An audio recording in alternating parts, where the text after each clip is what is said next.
Well, I think we have some breaking news on that. Chris, do you want to read the statement, and we'll get the Congresswoman to react right now? Yeah, I'm just being handed the statement, but Speaker Emerita Nancy Pelosi, Congresswoman, has endorsed Kamala Harris. It's a lengthy statement, but again, given her position in the party, given the influence that she has, and given the talk around her role in convincing Joe Biden to step down from the race, I want to read it in its entirety. She says this: America has been truly blessed by the wisdom and leadership of President Joe Biden. With love and gratitude, I salute President Biden for always believing in the possibilities of America and giving people the opportunity to reach their fulfillment. As one of our country's most consequential presidents, President Biden has been not only on the right side of history, but on the right side of the future.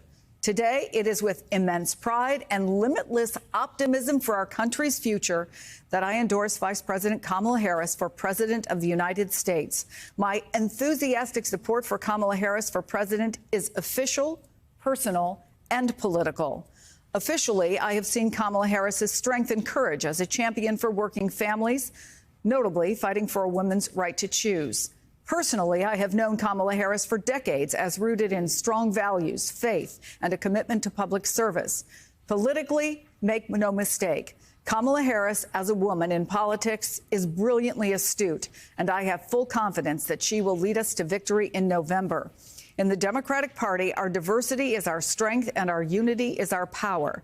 Now we must unify and charge forward to resoundingly defeat Donald Trump and enthusiastically elect Kamala Harris as the next president of the United States. Onward to victory. And you have spent a lot of time, Andrea, covering Nancy Pelosi. There were questions about when she might make a decision about this, and she has done it, and fairly quickly. Well, she's done it, but there's a lot of damage in their personal relationship. Joe Biden reportedly furious with her, with COVID in Rehoboth, sheltered, isolated, his family echoing his views that the Speaker Emerita had abandoned him and was looking for a mini primary, looking for him to, first of all, step down and looking for an open process, not willing to accept his endorsement. So she's now acceded, and I don't think, from everything that I'm hearing, was always in a listening mode. She was not orchestrating all of this opposition over the last couple of weeks, as he suspected and as her critics suspected. But do you think that they can repair this relationship, and how do you see her role going forward? Because she saw clearly that they were going to lose the House. And as an institutionalist, you know her. That was the most important thing to her. Not only were they going to lose the presidency, they were going to lose the House. And the Senate was already a foregone conclusion. So, I'm about to get very personal with you. There's probably nobody that understands Nancy and other issues. My husband was older when he was still serving.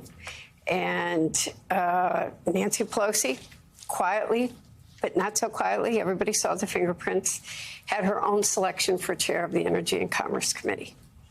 It was in neither of our interests when I came to Congress to have that feud.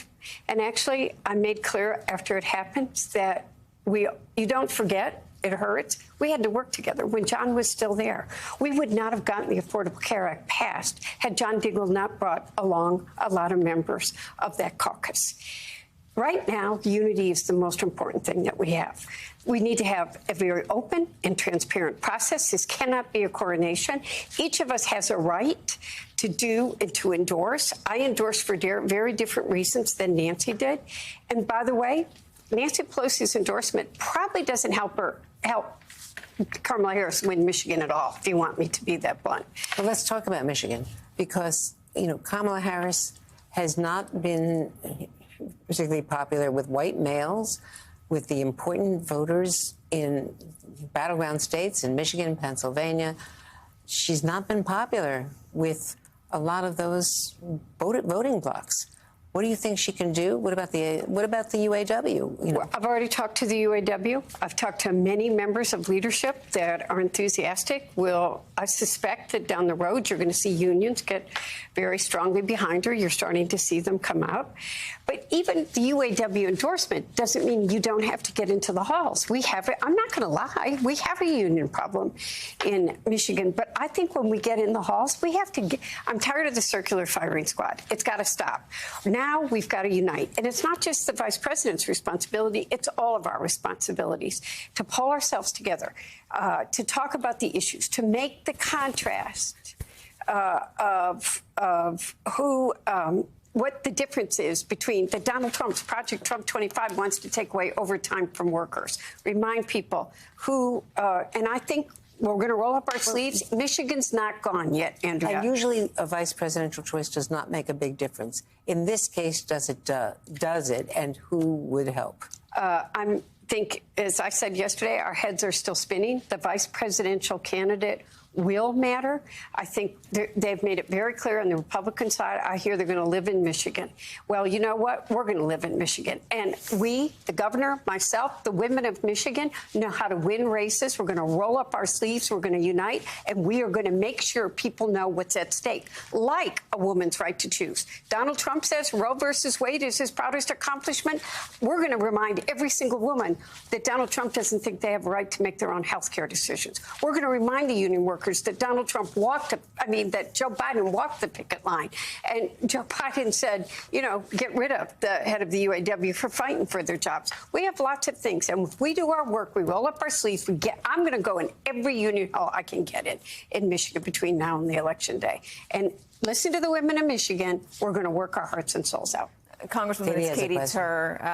Thank you for being with us. I know we spoke yesterday. Michigan has a great record of electing women, of electing diversity in the past few years. Gretchen Whitmer, reelected, still popular in her second term, even as she governed during COVID, which is something of a feat. You have the AG, the Secretary of State, both women. Then you also have the Lieutenant Governor, who is a black man.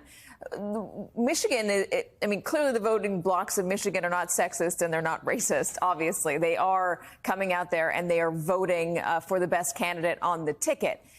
I've asked you about Governor Whitmer. I know she's come out and she says she has no plans on leaving her position. She doesn't want to leave Michigan. But how could you pass up the opportunity to deliver such an important state to the Democrats if you are given that opportunity? Would Gretchen Whitmer, if she were to take it, would she be able to deliver the state of Michigan to the Democrats?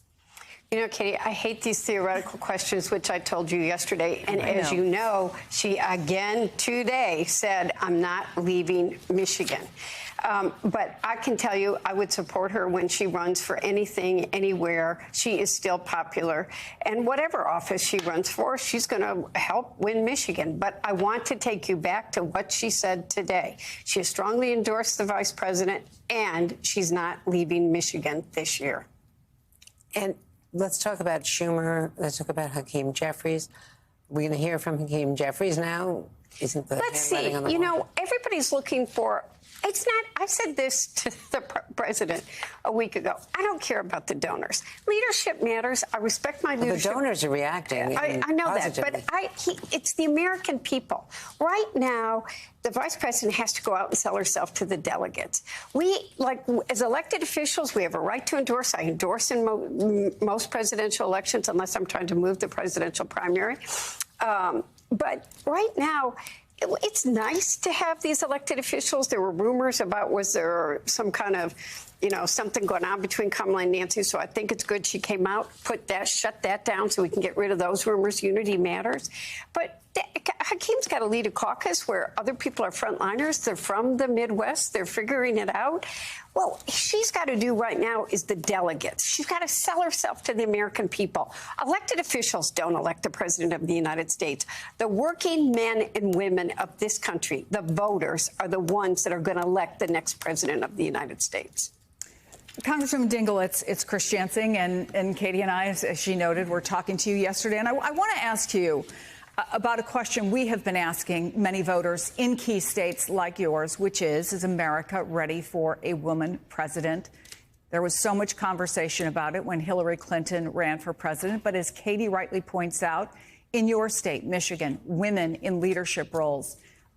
In Nevada, another battleground state, for example, they have had for, I think it's 4 years now, a majority women legislature. More and more across the country, we are seeing women in leadership roles. I think 12 or 13 governors right now are women. Has the equation changed since Hillary Clinton ran for president, do you think? Here's how I'm going to answer that. When we had a ticket in Michigan that was 3 women and an African-American issue pointed out, but a woman governor candidate, a woman AG, a woman secretary of state, everybody said, we'll never elect 3 women. That ticket will not succeed. And it did succeed. I am hoping that we are getting more to the day that we look at the qualifications of who somebody is, what they stand for, and don't look at the sex issue, the race issue, the whatever. But I will say this. I think women are much better policymakers. We're used to balancing multiple balls in the air, trying to solve problems instead of getting into test-run fights. So I think this country may be tired of all the fighting, all the conflicts, all the crisis, and might like to see a president that wants to bring people to a table, solve problems, and get policy done.